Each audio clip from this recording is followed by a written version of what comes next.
Bienvenidas a este conversatorio exploratorio, salud humana, salud ambiental, la enfermedad renal crónica, un rompecabezas por armar. Es una iniciativa que surge de un proyecto de investigación que estamos desarrollando en el Instituto Colombiano de Antropología e Historia, que se llama Agua, Salud y Justicia, la enfermedad renal crónica en la Mojana Sucreña. Es un proyecto que iniciamos en el 2024 y que surge de una preocupación, en este caso personal, por el creciente número de pacientes renales en San Marcos, Sucre, y sobre todo por la normalización de la diálisis. Cuando una enfermedad empieza a normalizarse, ahí ya hay que entrar en sospecha porque es algo grave. Sobre todo que esto ocurre en medio de un silencio y una indiferencia de las autoridades de salud en los distintos niveles, desde el local al nacional, en esta región del Caribe colombiano que para ustedes, para algunos de ustedes tal vez estén escuchando por primera vez. Sabemos que la enfermedad renal es un problema emergente de salud pública, a la vez es considerada una enfermedad catastrófica y ruinosa y de alto costo, tanto para los pacientes y su entorno familiar como para el sistema de salud y el país, pero es una enfermedad que sigue estando confinada en gran medida al ámbito de los especialistas, y hay un gran desconocimiento público realmente de lo que implica esta enfermedad, así como sus factores de riesgo. Y es que es justamente debido a esta complejidad de la problemática renal que requerimos aproximaciones multidisciplinarias que nos ayuden a entender, a atender y a prevenir una enfermedad, sus causas y el sufrimiento que produce. Este conversatorio exploratorio entonces es una invitación, es sobre todo un llamado. Pensamos que es un tanto atrevido en el mejor sentido de la palabra, de atreverse a interpelar a expertos. Es una interpelación que hacemos desde nuestro saber, pero también desde nuestros límites disciplinarios como antropólogos y como antropólogas, y por eso hemos convocado a personas muy variadas, de distintos campos del saber, como ustedes, para intercambiar conocimientos, experiencias personales y profesionales que nos ayuden a pensar de manera conjunta, cómo pensar en conjunto una situación muy desafiante que nos interpela no solo como individuos, sino como un colectivo social. Y es por eso el título del conversatorio, tratar de armar un rompecabezas, porque realmente es un reto que nos ha puesto a pensar de manera muy profunda. Como institución, desde el Instituto Colombiano de Antropología e Historia, y personalmente yo agradezco que hayan aceptado esta invitación y la voluntad de sacar tiempo de las agendas apretadas para acompañarnos. Es muy valioso para el proyecto que estamos desarrollando, es un proyecto pequeño, de muy escasos recursos, con dificultades para el acceso a la región, pero que sin embargo tiene un compromiso con la Mojana y con los pacientes, personas que no son solamente una estadística, sino gente que cotidianamente está desafiando la enfermedad en condiciones de gran precariedad y desigualdad. Entonces, además de escucharles, escucharnos, aprender de todos y todas, nos interesa también la posibilidad de explorar eventuales colaboraciones que aporten de alguna manera a contrarrestar esta potencial pandemia. Yo quiero ahora situar de manera muy breve el contexto de la Mojana, que para algunos de ustedes puede ser más familiar, para otros no, y proponer algunas de las ideas que hemos pensado en este proyecto, las hipótesis, digamos, entre comillas, que nos mueven y que queremos, digamos, plantear aquí y poder discutir y explorar conjuntamente. Entonces esa es la presentación. Yo no sé si se ve un poco lavado porque está muy clarito. Apagamos una luz, ¿se puede oscurecer un poquito el salón? Juana, no sé si necesitas, nos pasaron esto.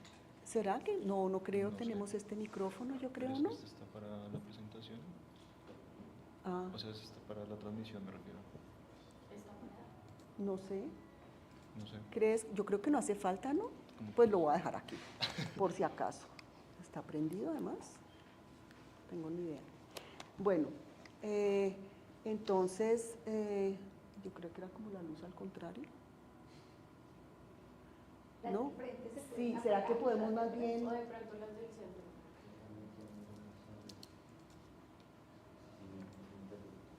Porque creo que necesitamos es que sea un poquito más oscuro allá y más luz acá.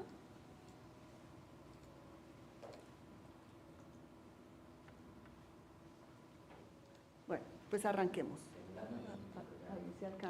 Ahí se alcanza a ver. Bueno, entonces, este es el título del, del proyecto que estamos desarrollando. Este no, Fania no. Ese es para más tarde. Sí, ese es para la noche. Les garantizamos que se pone bueno. Más bueno. Este es el título entonces del proyecto que estamos desarrollando. Contarles que La Mojana es una gran planicie de inundación, es decir, es como una batea en la región de la Depresión Momposina, es una subregión de la Depresión Momposina, en las tierras bajas del Caribe, donde desaguan, a donde llegan o convergen tres de los principales ríos andinos, el San Jorge, el Cauca y el Magdalena. Luego de recorrer una gran parte del país, llegan ahí, depositan sus aguas y eventualmente desembocan al mar. Entonces, ¿puedes seguir la otra? Es una, no, la anterior. Entonces es una región, es un gran delta interior, una de las zonas más complejas del país, que también ha sido un rompecabezas para muchas entidades, científicos, expertos que realmente siguen sin entender muy bien el funcionamiento de la Mojana, y donde una gran parte de la vida ocurre al borde de los caños, de los ríos, de las ciénagas, que soportan una gran biodiversidad acuática y terrestre y por supuesto son fuente de alimento e ingresos para la población, que en su mayoría es rural, sin tierra, sin un empleo formal y con necesidades básicas insatisfechas. La siguiente, por favor.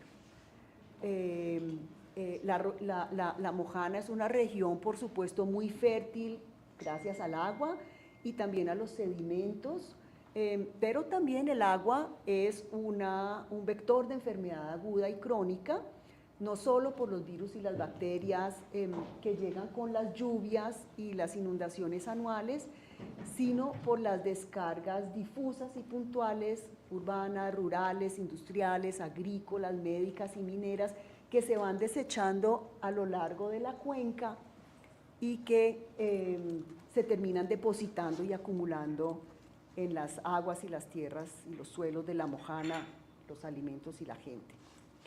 Y es esta contaminación la que posiblemente tenga relación con anomalías que a veces observan los médicos locales, como el labio leporino, que ha sido legendario, niños con 6 dedos en las manos o que no desarrollan vulva, pene o ano, o en nuestro caso con el aumento de la enfermedad renal. ¿Puedes seguir la siguiente, por favor? Por más de 3 décadas se ha documentado la contaminación de la Mojana y justamente hoy Paula Villegas del Ministerio de Ambiente nos va a presentar los resultados del último estudio sobre la acumulación de metales pesados en la Mojana que se hizo con la Universidad de Córdoba. Sin embargo, a pesar de tener esta situación documentada, ampliamente documentada, pues poco o nada se ha hecho al respecto, siendo la Mojana uno de los mayores reservorios de agua dulce del país. Es decir, es un ecosistema absolutamente estratégico al que le siguen dando la espalda, o la manera de intervenir pues ha sido bastante desafortunada porque ha sido pensada en términos de construcción de infraestructuras para controlar y detener, encauzar unas aguas que no se entiende muy bien cómo funcionan. La exposición crónica a la toxicidad en la Mojana de elementos como mercurio, arsénico, plomo, cadmio, cromo, por mencionar algunas, es una expresión de las externalidades negativas de todas las dinámicas económicas y sociales de las zonas andinas en la cuenca arriba y que terminan depositándose en las tierras bajas del Caribe. Es decir, este es un problema de cuenca, este es un problema de país, no es un problema de lo que se ha llamado el sifón del país como la Mojana, es un problema más grande. Y precisamente, si puedes pasar la siguiente, y precisamente por eso consideramos que la contaminación es una violencia invisible y lenta sobre el ambiente y las personas, pero que la manera sutil y silenciosa en la que ocurre y se imbrica materialmente con los cuerpos y las ecologías hacen que las causas y las consecuencias en la salud sean ilegibles, difíciles de controlar, desafiar o transformar. Y es cierto que vivimos en un ambiente cada vez más tóxico, que se agrava con el cambio climático, pero también es cierto que tenemos relaciones complejas y contradictorias con la contaminación y que la ignorancia tóxica, las urgencias y las rutinas de la vida cotidiana contribuyen a la normalización y al no reconocimiento del daño. Pensemos nomás que respiramos un aire muy malo en Bogotá y está normalizado que así sea. Siguiente, por favor. Entonces, en nuestro trabajo hemos constatado la ignorancia tóxica sobre la enfermedad renal que resulta de distintos regímenes de conocimiento, desconocimiento, normalización e ignorancia calculada. Por una parte, el personal de salud no cuenta con la información o el entrenamiento necesario para prevenir, diagnosticar o tratar problemas por la exposición a contaminantes. Por su parte, el Estado evade la mirada hacia una realidad que lo desborda y la propia población tiene sus propias interpretaciones sobre el daño renal, como que puede ser causado por hechizos y brujería. Siguiente, por favor. Desde nuestra perspectiva, entonces, planteamos la hipótesis, entre comillas, no la podemos probar, no tenemos los recursos ni los datos suficientes de confirmación, pero partimos de la intuición de que en algunos casos de daño renal en la Mojana podrían corresponder a una forma de enfermedad renal de origen desconocido debido a la exposición prolongada a agroquímicos o metales pesados, al estrés por calor y la deshidratación y al ambiente húmedo y las condiciones que comparte con otros lugares donde se ha presentado la enfermedad considerada no tradicional, nefropatía mesoamericana, enfermedad de los Balcanes, enfermedad de Sri Lanka, etcétera, etcétera. Y que sigue desafiando, por supuesto, al estamento médico en términos de su etiología. Esta intuición no parece ser infundada porque no solo varios municipios de la Mojana superan el indicador nacional de casos de enfermos con diálisis. Esto es algo que nos va a presentar más tarde Angie Castañeda, los datos que hemos encontrado de distintas fuentes estadísticas para la Mojana, sino que empieza a haber un lento, muy lento reconocimiento de una posible asociación entre el daño renal y el consumo de pescado contaminado, por ejemplo. Siguiente. De manera cualitativa, en nuestras entrevistas y la etnografía que hacemos en campo, la mayor parte de los pacientes comparten una trayectoria de trabajo en la agricultura, pesca, transporte, ventas y rebusque informal bajo el sol. Consumen agua no tratada del río y la ciénaga, tienen una dieta centrada en el pescado, que es la proteína más barata y disponible en la región. La mayoría supera los 60 años, pero hay personas y cada vez más personas más jóvenes también, y todos están en el régimen subsidiado de salud. El tratamiento más común es la hemodiálisis y solo unos pocos hacen diálisis peritoneal en sus casas. Sin embargo, los servicios renales se concentran en las cabeceras departamentales, Sincelejo y Montería, a donde los pacientes deben viajar por 3 o 4 horas en un trayecto 3 veces por semana para recibir el tratamiento. El transporte, la no entrega de suplementos nutricionales y la falta de acceso a exámenes especializados son las principales barreras de acceso a la salud. Siguiente. Hay otras personas que van a hablar sobre el cuidado, así que yo no voy a detenerme en eso y para no ocupar más tiempo. Pero para terminar, yo quiero mencionar una metáfora ambiental y pedagógica, y es que los humedales son los riñones de la naturaleza. Ambos comparten una función de absorción de nutrientes y de filtración y eliminación de lo que no se necesita. Y cuando los humedales se contaminan y no pueden cumplir la función depuradora, se afecta la calidad del sistema y la vida de plantas, animales y humanos. Y cuando los riñones se dañan y no pueden filtrar la sangre, la persona se intoxica y puede morir. La Mojana es un ejemplo del deterioro de las condiciones que hacen posible la vida humana y no humana en un ecosistema complejo, biodiverso y único. Una región que ha sido y sigue siendo objeto de estudios e intervenciones millonarias, pero que no logran responder a las urgencias sociales y ambientales locales. La enfermedad renal crónica es un síntoma de alerta sobre nuestra responsabilidad individual y colectiva con el cuidado de la vida frente al colapso ecológico. Es un asunto de justicia y compromiso social, ambiental y en salud. Con esto yo termino y nuevamente agradezco su presencia y le doy paso a lo que sigue y a Mateo que nos estará. Sí, que se haga la luz y a Mateo que va a estar moderando este evento.